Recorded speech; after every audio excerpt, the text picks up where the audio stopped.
चलिए आज एक ऐसी कहानी सुनते हैं जो सच में सोचने पे मजबूर कर देती है। जरा सोचिए, क्या हो अगर दया का एक छोटा सा काम सचमुच सोने में बदल जाए। हम्म आज की जो कहानी है ना, वो बस इसी एक जादुई सवाल के इर्द गिर्द घूमती है। तो चलिए कहानी की शुरुआत करते हैं। सीन है एक छोटे से शांत गांव का और हमारा हीरो है एक लड़का जिसका नाम है मुरली। अब मुरली का परिवार वो किसान थे, पर मुरली के लिए ना उसकी गायें और भैंसें सिर्फ जानवर नहीं थीं।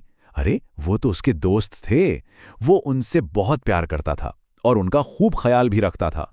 तो एक दिन की बात है, मुरली जंगल में था और अचानक उसे एक ऐसी आवाज सुनाई दी जो उसने पहले कभी नहीं सुनी थी।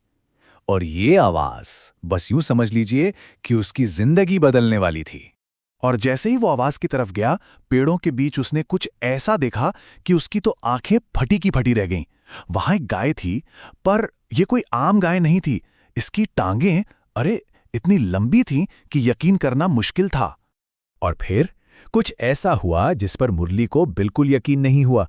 वो गाय जिसका नाम था नंदिनी, उसने मुरली से बात करना शुरू कर दिया। हाँ, सच में उसने अपनी पूरी दुख भरी कहानी सुनाई कि कैसे इन लंबे पैरों की वजह से कोई भी उसे अपने पास रखने को तैयार नहीं है। अब नंदिनी की कहानी सुनकर मुरली का दिल पिघल गया। उसने एक पल भी नहीं सोचा, बस फैसला कर लिया कि वो इसकी मदद करेगा, चाहे नंदिनी कितनी भी अलग या अजीब क्यों ना हो। लेकिन मुरली का ये नेक इरादा एक बड़ी चुनौती से टकराने वाला था। मतलब नंदिनी को घर ले जाना उतना आसान भी नहीं था जितना उसने सोचा था। जैसे ही वो घर पहुंचा, उसकी मां गौरी ने नंदिनी को देखा और वो तो भड़क उठी। उन्होंने मुरली की बात को एक सिरे से बकवास बताकर खारिज कर दिया। और उसके पिता संतोष, उन्हें तो बस प्रैक्टिकल चिंता सता रही थी। भाई, आखिर इतनी ऊंची गाय को खिलाएंगे कैसे? इसकी देखभाल करना कोई बच्चों का खेल थोड़ी है। पर मुरली ने हार नहीं मानी। उसने अपनी नई दोस्त को खिलाने के लिए एक बड़ा ही अनोखा, हाँ थोड़ा मुश्किल, पर एक तरीका ढूंढ निकाला।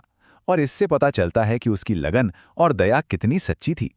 और बस यहीं से कहानी में एक ऐसा मोड़ आता है जिसकी किसी ने कल्पना भी नहीं की थी। अब सवाल यह है कि क्या मुरली की इस निस्वार्थ दयालुता का कोई इनाम मिलेगा?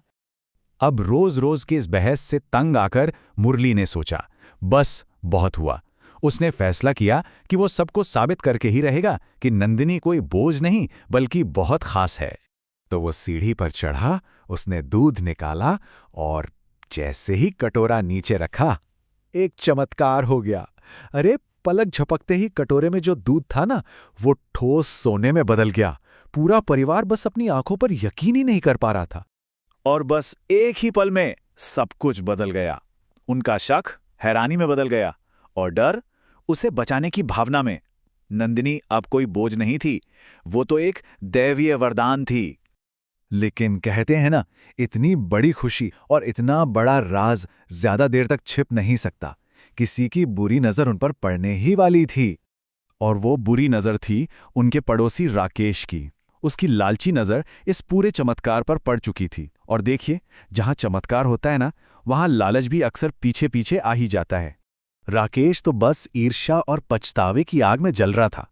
वो सोचने लगा कि अरे, ये गाय तो मैंने भी देखी थी, ये सोना तो मेरा हो सकता था। और बस इसी लालच में उसने एक खतरनाक प्लान बना डाला।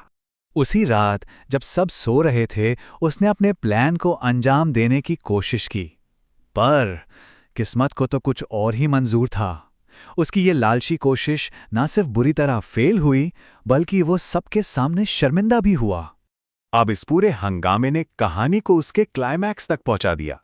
वो मोड़ जहां असली सबक सामने आने वाला था। और ये सबक सिर्फ राकेश के लिए नहीं, बल्कि हम सब के लिए है। जब राकेश ने सब कुछ मान लिया, तब मुरली के पिता ने उसे समझाया।